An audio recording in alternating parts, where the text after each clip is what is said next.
l'ensemble des connaissances scientifiques et des moyens de tous ordres mis en œuvre pour la prévention, la guérison ou le soulagement des maladies et blessures.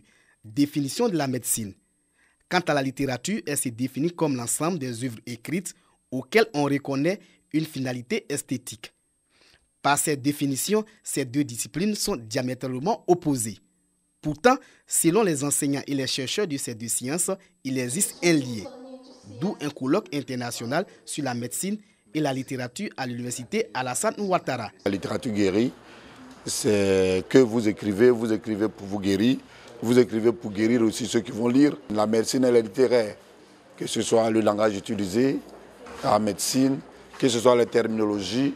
Et puis d'ailleurs, le médecin, pour mieux comprendre ton mal, il faut bien qu'il le décrive.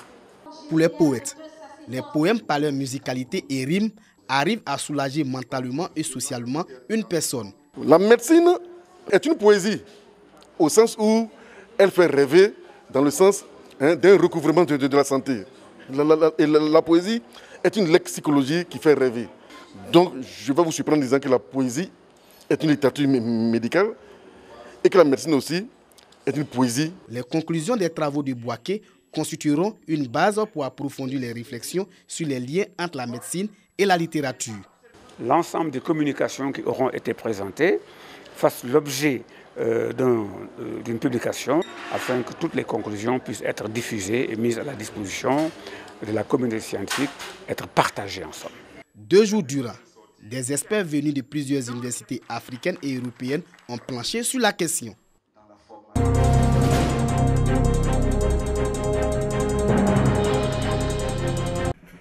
Construction d'un centre de santé, d'une église, d'un château d'eau, puis l'extension du groupe scolaire.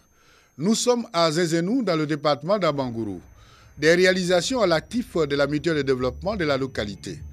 Infrastructures de base acquises avec l'appui des partenaires au développement. Ces journées socio-culturelles et sportives dénommées Eklo Klobla, qui signifie en langue locale « Si tu aimes ton village, viens », vise à présenter aux autorités locales toutes ces réalisations qui marquent le décollage des Zézénou. Avant, si tu as lessive à faire, tu prends tes habits sales là, et puis tu vas au marigot. Il y a des gens qui ont des puits chez eux à la maison, qui ont creusé des patins négociés pour puiser et puis boire. Les infrastructures qui ont été mises en place doivent être bien entretenues. Aucune œuvre sociale ne peut réussir si on n'a pas le soutien et la participation de la communauté. Parrain de la cérémonie, le préfet de région de l'Indéné-Douablé a exhorté ses filleuls à la paix, à l'union et à la cohésion sociale pour l'essor des Zézénou. C'est par ces actions de développement d'intérêt général que nous marquons notre reconnaissance à nos parents qui nous ont envoyés à l'école. Chacun d'entre nous a bénéficié du soutien de nos parents. Et la mutuelle que vous avez mise en place est un exemple. Malgré ces avancées, d'autres défis restent à relever, notamment les constructions de la maternité, d'un foyer de jeunes et l'extension du réseau électrique. Des expositions des vestiges du village, un concours culinaire et des danses du terroir ont donné un cachet particulier à ces journées de retrouvailles.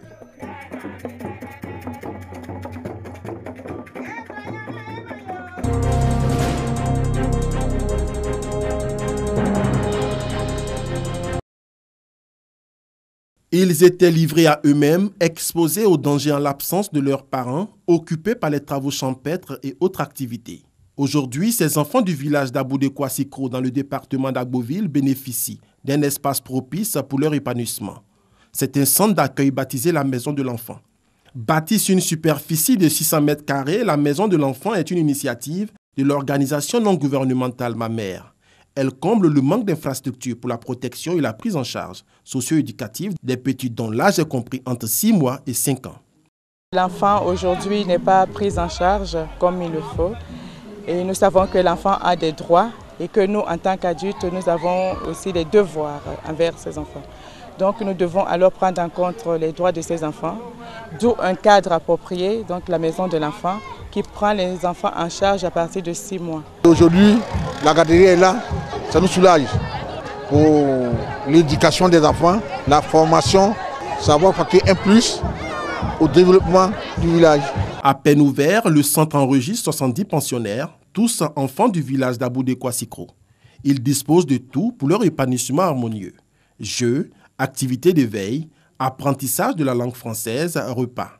Le ministère de la Femme, de la Famille et de l'Enfant en charge des structures de protection de la petite enfance ainsi que le ministère de l'Éducation nationale ont salué l'initiative de l'ONG Ma Mère et lui apportent leur appui technique.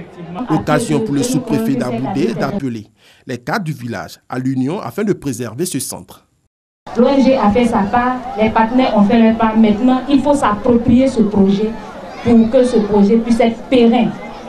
Donc j'encourage toute la communauté villageoise à pouvoir travailler pour que cette ONG puisse grandir encore pour le bien-être des populations. La réalisation de la maison de l'enfant d'Aboudé-Kwassikro a coûté 20 millions de francs CFA, entièrement financée par la fondation People and Baby de France.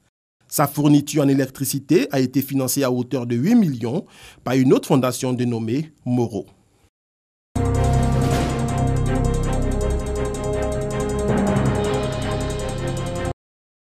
Douaouflé, la nouvelle Ignam, ou encore la fête de l'Ignam en Pays Baoulé, une célébration aux colorations locales dans le village de Django-Menou, sous-préfecture d'Angoda. À cette occasion-là, il y a des cérémonies qui sont organisées, tant au bois sacré qu'en ville même. La partie sacrée est interdite à toute la population.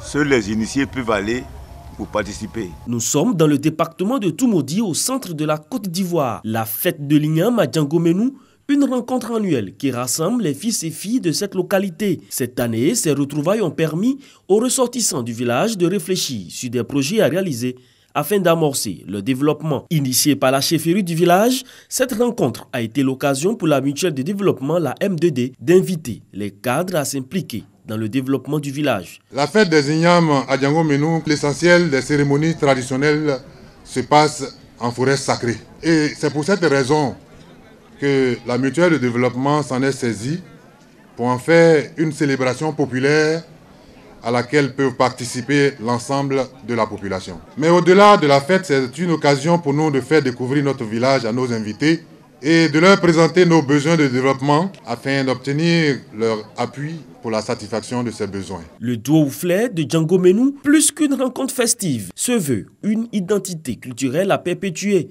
Le Douaouflé sera une école, au propre comme au figuré, une école de la vie, qui doit ainsi ambitionner de devenir un outil de conciliation et de réconciliation sociale, en même temps qu'un lieu de confrontation culturelle saine et fructueuse. La sortie du Mas Goli a été l'attraction principale de ces retrouvailles qui ont eu le soutien des autorités administratives de la région.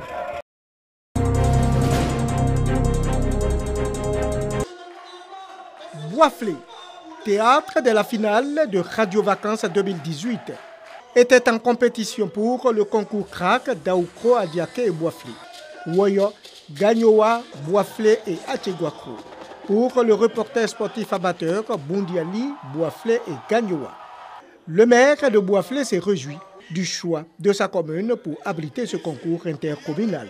Le thème de cette édition est les maladies transmissibles et non transmissibles. Des maladies que l'on peut éviter en se retenant, en se protégeant ou en changeant simplement de comportement. Le directeur général de la santé et de l'hygiène publique loue le mérite de la RTI qui accompagne le ministère de la Santé et de l'Hygiène publique pour le bien-être des populations ivoiriennes. Une bonne opportunité que saisit le ministère pour amplifier ces messages auprès de la population et les aider ainsi à rompre ce que nous appelons la chaîne de transmission de ces pathologies. Au terme d'une compétition de très bon niveau, c'est Daoukro qui est monté sur la plus haute marche du podium. Nous avions eu la chance de suivre toutes les manches éliminatoires et on a eu toutes les questions. Et c'est sur ça que nous avons travaillé. Pour le producteur exécutif de l'émission, la RTI véhicule le message de prévention au profit de tous. Sachant très bien que la santé est l'une des priorités du gouvernement, je crois qu'il est de notre devoir d'accompagner le gouvernement à faire la sensibilisation. Boisflé a raflé les prix du meilleur reporter sportif, amateur et Woyo. Boisflé a également reçu le trophée d'honneur Ateguakro, la meilleure mobilisation, et la commune de Niablé, la meilleure organisation.